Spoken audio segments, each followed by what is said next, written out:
स्वस्थ सिद्धांत प्रसारण में आपका स्वागत है।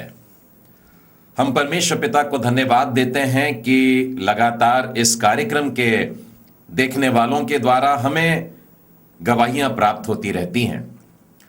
अधिकांश साक्षियों में एक समानता हम पाते हैं कि लोग कहते हैं इन दिनों में इस प्रकार की शिक्षा दुर्लभ है।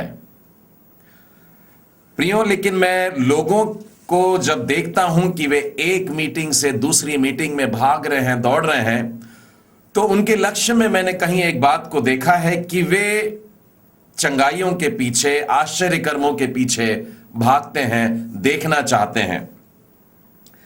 इस बात में शक नहीं कि हमारा जो परमेश्वर है वो अद्भुत काम करने वाला परमेश्वर है, चंगाई देने वाला परमेश्वर है, चिन्ह और चमत्कार करने वाला परमेश्वर है। परंतु चिन्ह और चमत्कार संदेश के पर्याय कभी नहीं बन सकते। संदेश रहित आश्चर्य कर्मों की बजाय आश्चर्य कर्म रहित संदेश बेहतर है। मैं उदाहरण के लिए आपको सुसमाचार में जकरिया नबी के द्वारा सुनाता हूं।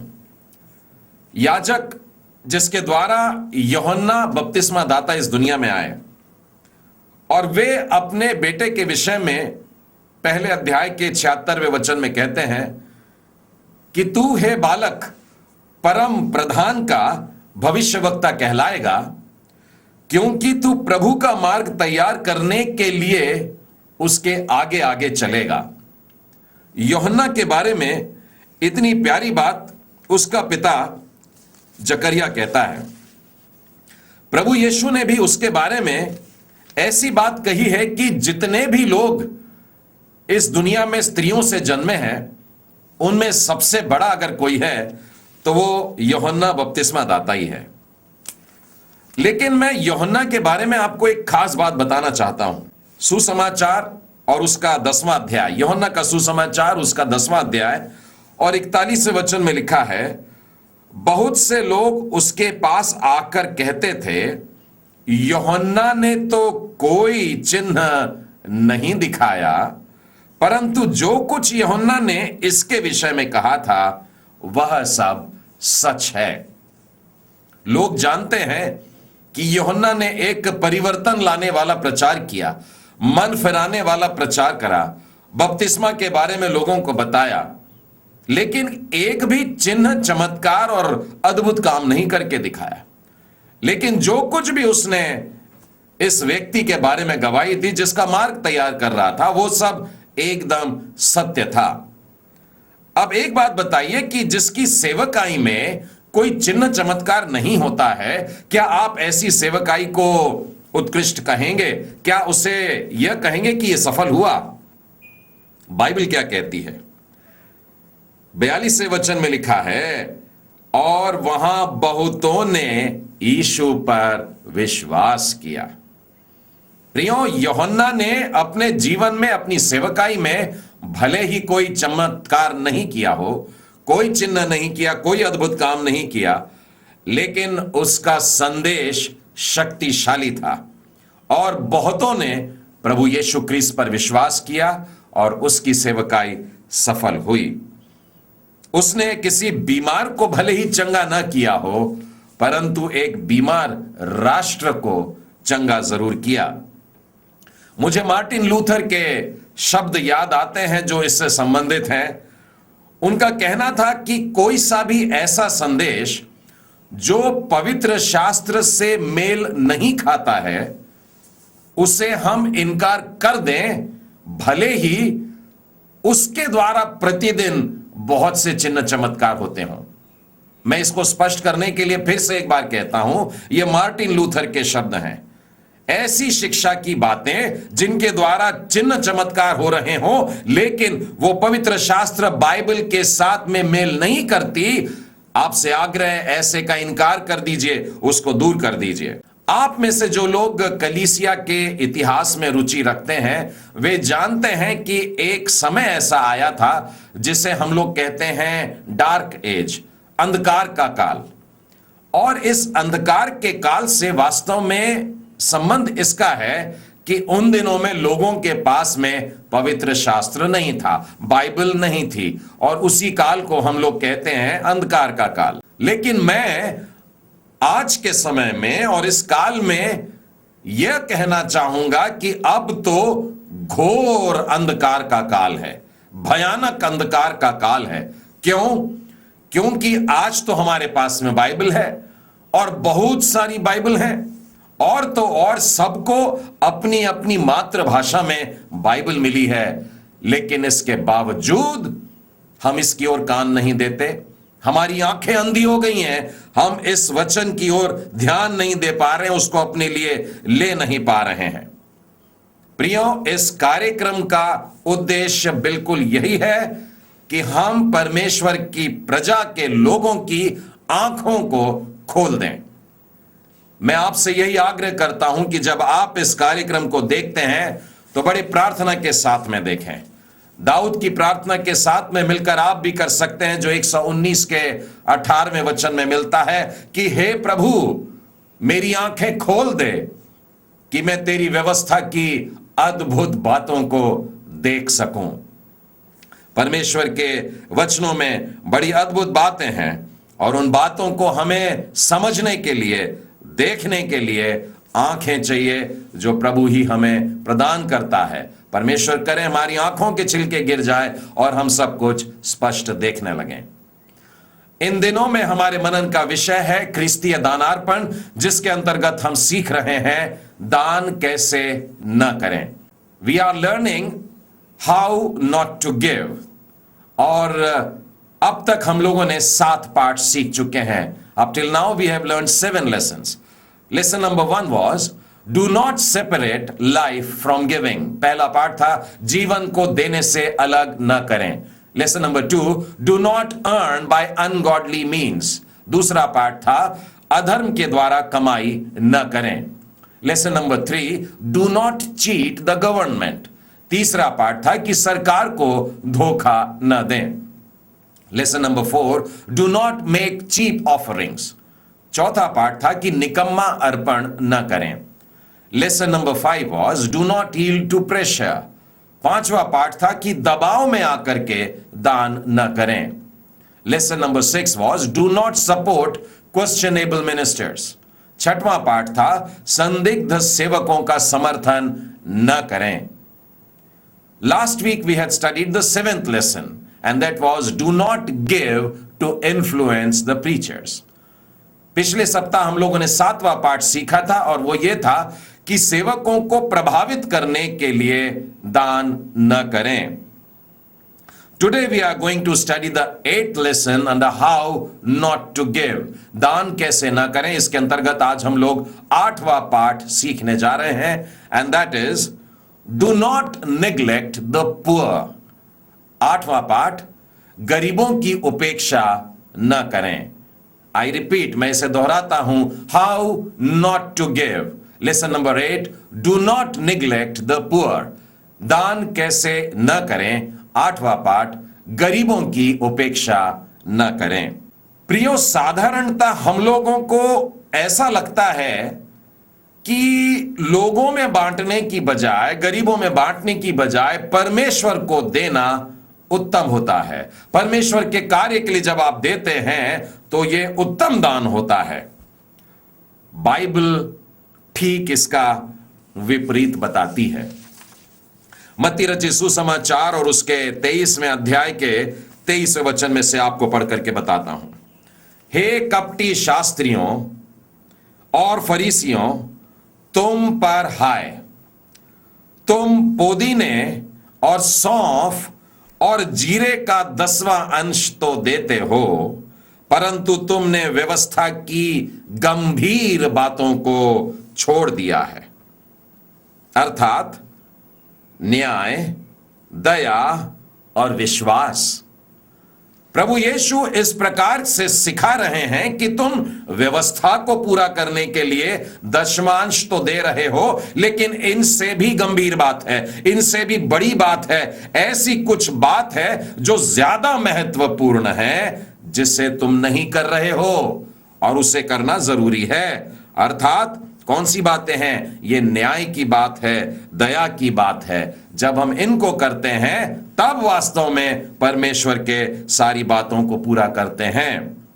बाइबल हमें जब ऐसे विषयों पर बात करती है तो एकदम स्पष्ट करती है। मैं पुराने नियम से भी आपको यह स्पष्ट करना चाहूंगा। यशायाह नबी की पुस्तक खोलिए और उसका पहला अध्याय और उसके 15वें वचन में से ही आप लोगों के सामने बताना चाहूंगा। बाइबल यूं कहती है, जब तुम मेरी ओर हाथ फैलाओ, जब हम प्रभु से मांगते हैं, प्रार्थना करते हैं, विनती करते हैं, तब मैं तुमसे मुख फेर लूंगा, नहीं देखूंगा तुम्हारी ओर। तुम कितनी भी प्रार्थना क्यों ना करो तो भी मैं तुम्हारी नहीं सुनूंगा। और उसका कारण हमें 16वें और 17वें वचन में मिलता है। अपने को धोकर पवित्र करो और मेरी आंखों के सामने से अपने बुरे कामों को दूर करो और भविष्य में बुराई करना छोड़ दो। परमेश्वर हमारी प्रार्थना को इसलिए नहीं सुन रहा है क्योंकि हमारे अंदर एक बुराई भरी है। बाइबल कहती है भलाई करना सीखो, 17वां वचन, भलाई करना सीखो। और परमेश्वर भलाई किस बात को कह रहा है? यत्न से न्याय करो, उपद्रवी को सुधारो, अनाथ का न्याय चुकाओ, विधवा का मुकदमा लड़ो। व्यवस्था की बातें बहुत पूरी करते हो, दशमांश बहुत पूरा करते हो, लेकिन अगर न्याय से नहीं जी रहे हो, अनाथों पर दया नहीं कर रहे हो, विधवाओं की सुधि नहीं ले रहे हो, तो परमेश्वर कहता है मैं तुम्हारी प्रार्थना को नहीं सुनूंगा। तुम्हारे बलिदान और तुम्हारी विनतियां मेरे को घिनौनी लगेगी, मैं देखूंगा भी नहीं, मुंह फेर लूंगा उनसे। प्रियो, अपने व्यवस्था की बातों को पूरी करने से कहीं बढ़कर, दशमांश देने की बातों से बढ़कर के है कि हम दयापूर्ण दान करें। अनाथों के और विधवाओं के लिए हम अपने हृदय में नम्रता रखें, उनके लिए दर्द रखें और उनकी सहायता करने को दौड़ें। प्रभु यीशु मसीह की प्राथमिकताओं में से आपको बताना चाहता हूं। फिर से एक बार आइए पहाड़ी उपदेश में चलते हैं। हम बार बार इस भाग को देख रहे हैं। प्रभु यीशु ने बहुत सी बातों को सरल करके बताया। 6वें अध्याय में आप देखते हैं कि प्रभु यीशु 3 खास बातों के लिए हमें सिखा रहे हैं। वे कहते हैं कि दान किस तरीके से ना करें और कैसे करें। उसके बाद में प्रार्थना के विषय में सिखा रहे हैं और उसके बाद में उपवास के विषय में सिखा रहे हैं। लेकिन क्या आपने एक बात पर गौर किया है कि प्रार्थना और उपवास के बारे में सिखाने से पहले वे गरीबों में दान करने के बारे में सिखा रहे हैं? इससे आप प्राथमिकता का अंदाज लगा सकते हैं। इससे पहले कि मैं परमेश्वर के सामने खड़ा होता हूं, इससे पहले कि मैं परमेश्वर के सामने अपने को उपस्थित करता हूं, मैंने मनुष्यों के सामने अपना क्या जीवन रखा है। मेरी आंखों के सामने अनाथ और विधवाएं घूमते फिरते हैं, क्या मेरे पास में उनके लिए दर्द है? क्या मैं उनकी सुधि लेता हूं? परमेश्वर ने चाहा कि हम जब दान करें और उसके बाद में वो कहता है जब तू प्रार्थना करे, और उसके बाद में कहता है कि जब तू उपवास करे, अर्थात मेरे सिंहासन के सामने आने से भी पहले तू अपने भाइयों के बीच में, अपने बहनों के बीच में अपना रिश्ता सीधा कर और इस प्रेम को बांट और फिर मेरे पास में आना। प्रियो, पुराने नियम में नीति वचन में उसके 19वें अध्याय में आइए और उसके 17वें वचन पर देखिए क्या लिखा है कि जो कंगाल पर अनुग्रह करता है वह वास्तव में यहोवा को उधार देता है। कितना स्पष्ट और सुंदर तरीके से लिखा है। कंगाल को जो देता है या कंगाल पर अनुग्रह करता है, जब हम कंगाल को देते हैं तो उससे वापस मांगने की इच्छा नहीं रखते हैं, परंतु बाइबल हमें बताती है कि जो तूने दिया है वो वास्तव में परमेश्वर को दिया है और वो उधार दिया है। और आगे लिखा है उसके इस काम का प्रतिफल वो जरूर पाएगा। प्रियो, जब आप परमेश्वर के काम के लिए देते हैं तो परमेश्वर को देते हैं। बाइबल बताती है जब आप किसी कंगाल को देते हैं तब वास्तव में परमेश्वर को आप उधार देते हैं। आपको एक और रोचक बात बताना चाहता हूं। हमारे परमेश्वर का नाम, बाइबल में परमेश्वर को गरीबों का परमेश्वर कहा गया है। गरीबों का परमेश्वर। भजन संहिता की पुस्तक उसके 10वें अध्याय में आइए और उसके 14वें वचन से आपको बताता हूं।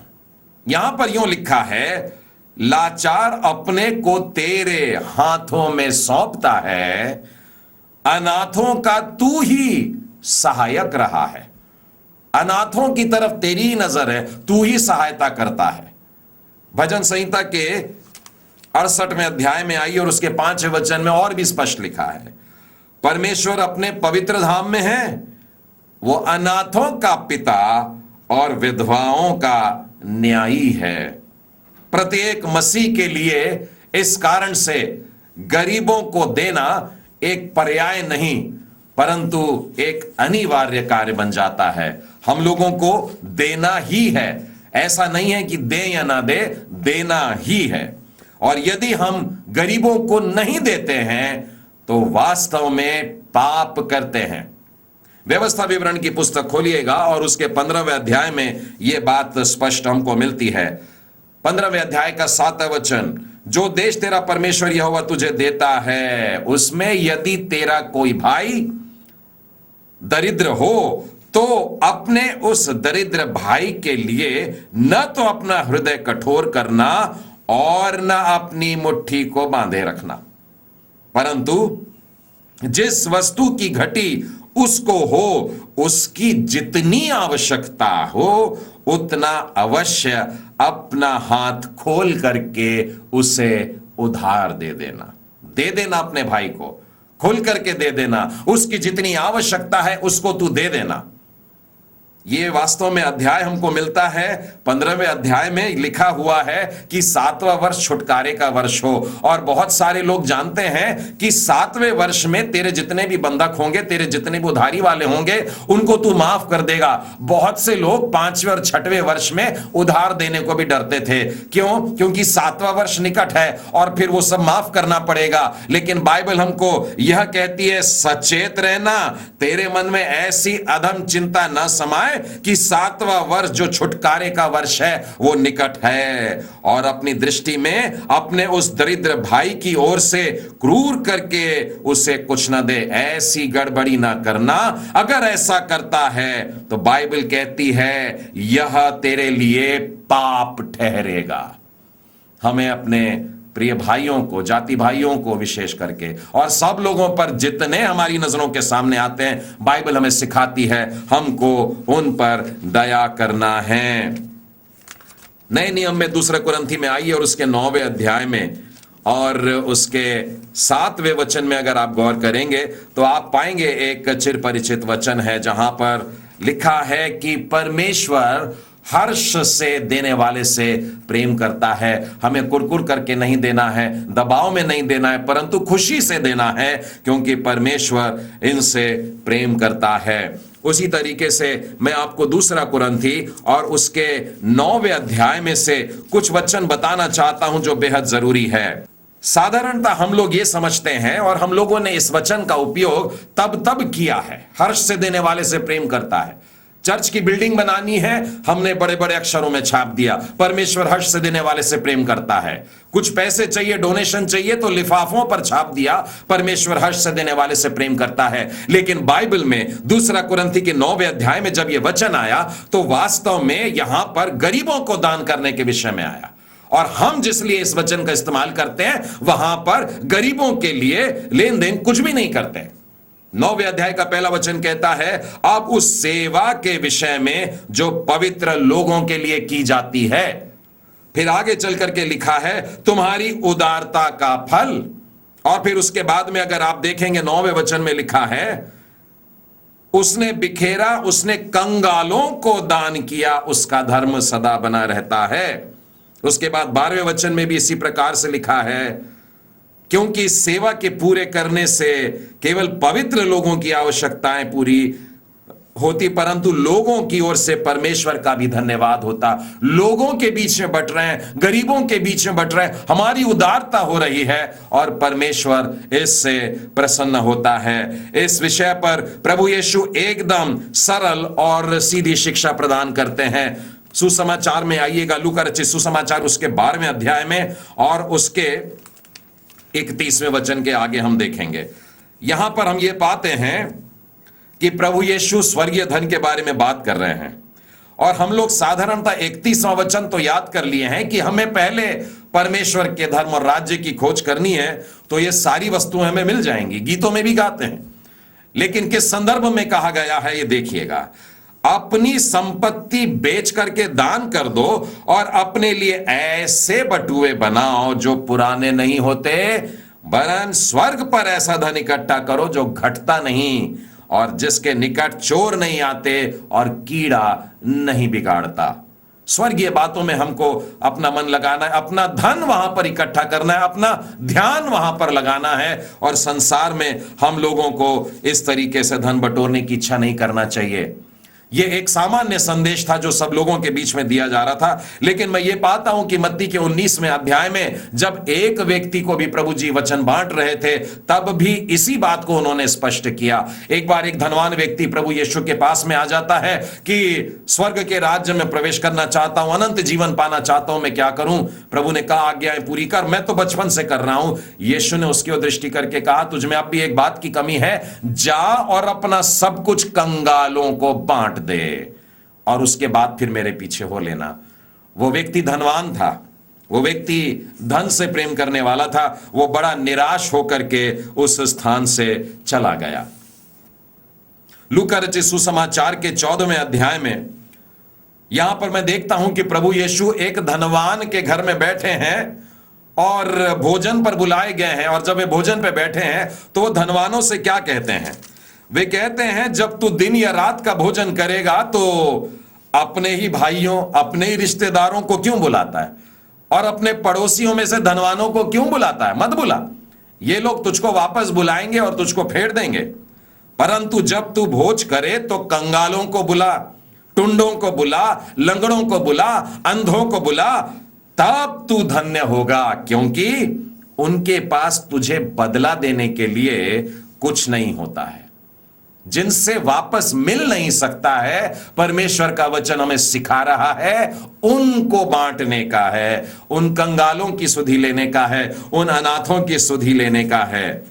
वह दृष्टांत याद आता है जब वो धनवान व्यक्ति अपनी मेज पर बैठ करके खा रहा था और दरवाजे पर फाटक के पास एक भिखारी बैठा है। वो लाजर उसको देखता था और सोचता था, उसकी थाली से जो झूठन गिर रहा है वही अगर मिल जाए तो बस होगा।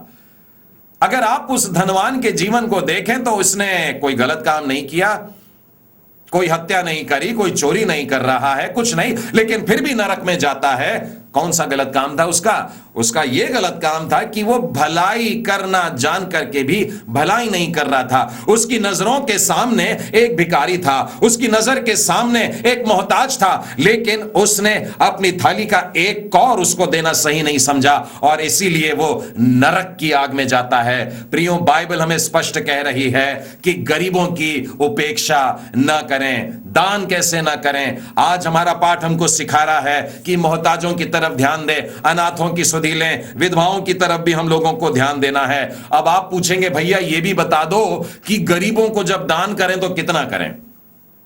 यदि आपने यह प्रश्न यूहन्ना बपतिस्मा दाता से पूछा होता तो उन्होंने कहा होता, अपनी संपत्ति में से 50% उसे दे दो।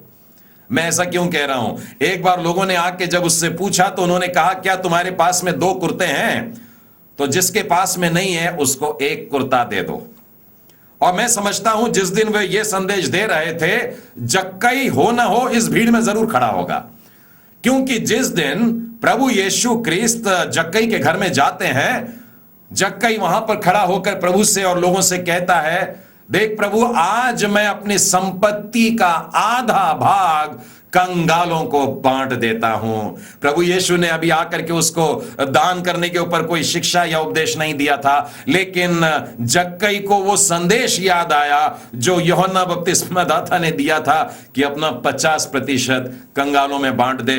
आज वही काम जक्कई प्रभु यीशु के पास कर रहा है। मित्रों, दान करना बड़ी गंभीर बात है और गरीबों में करना है। यदि हम ऐसा नहीं करते हैं तो परमेश्वर अपनी नजरें हम पर टिकाया हुआ है। हम उसके लोग कहलाते हैं, उसके बच्चे कहलाते हैं, उसकी प्रजा के लोग कहलाते हैं, और हम ऐसा गलत काम ना करें। आप अपना 10वां अंश परमेश्वर के लिए देते हैं। एक आग्रह है आप लोगों से, एक और 10वां अंश निकाल करके रखिए जो आप गरीबों में और मोहताजों में बांट सकें। आपके पास तब भी 80 रहेगा।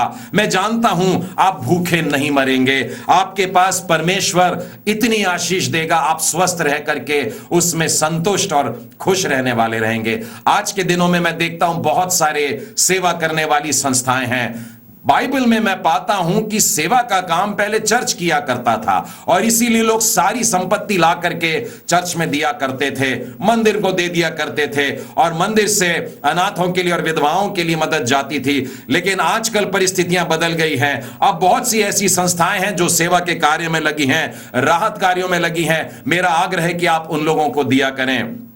जहां देना है वहां पर दीजिए, और साथ ही साथ याद रखिएगा कि कहीं द्वार पर कोई लाजर, कोई भिखारी बैठा तो नहीं है, आप उसको भी अनदेखा नहीं कर सकते हैं। समाप्त करने से पहले मैं आपको याकूब की पत्री में से और उसके पहले अध्याय के 27वें वचन में से बताना चाहता हूं। साधारणता हम लोग इस वचन को आधा पालन करते हैं, लेकिन बहुत जरूरी है कि इसको पूरी रीति से पालन करें। लिखा है, हमारे परमेश्वर के निकट शुद्ध और निर्मल भक्ति यह है कि अनाथों और विधवाओं के क्लेश में उनकी सुधि लें और अपने आप को संसार से निष्कलंक रखें। हम लोग केवल इतना करते हैं, अपने आप को निष्कलंक रखते हैं, लेकिन इसके पहले भाग को, इसकी प्राथमिकता को, वरन इस बात को कि अनाथों और विधवाओं की सुधि लेना है, उनके कष्ट में उनके आंसू पोंछना है, इसे पूरा नहीं करते।